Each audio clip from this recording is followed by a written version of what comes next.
Yan, papasok naman ako sa entrance ng gate natin. Yan yung mga dating ni-run up oh. Hindi pa ako nakapag-mower dito sa labas ang gate na ito.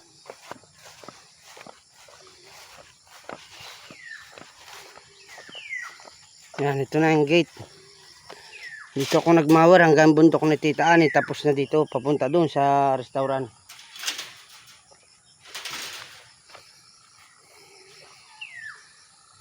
Ayan. Di kamamawar lang.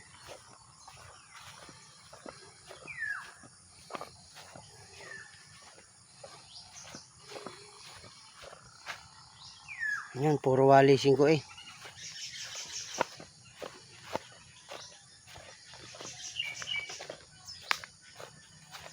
Si Sandro, itinali ko muna andon. Kasi yung kasama ko na andon, nagtatambak doon sa, sa bodega.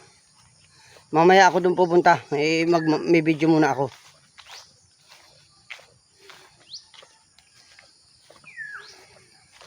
Si Talia nakakulong doon, bagong kain na sila ni Sandro.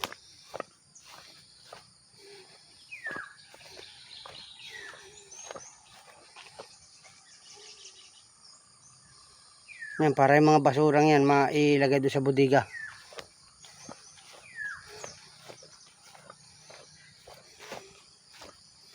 Yan, malapit ka na maipagpatuloy ang swimming pool. Magkaroon na sila boss ang Villa Dandan.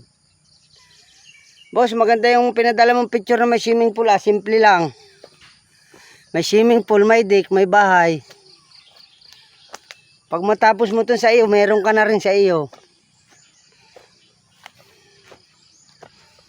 Tama yung bundok. Oh. Yun, ni-run up ko nung hitman ba yun? Oh, yung isang run up. Tapos itong leper grass.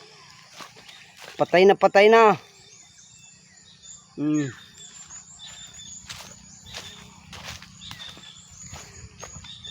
Ayun ang restaurant. Tanaw na tanaw.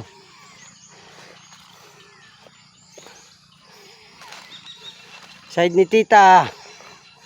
Tignan mo oh, kahit ugat patay.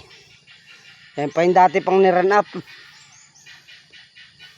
Yung leper grass.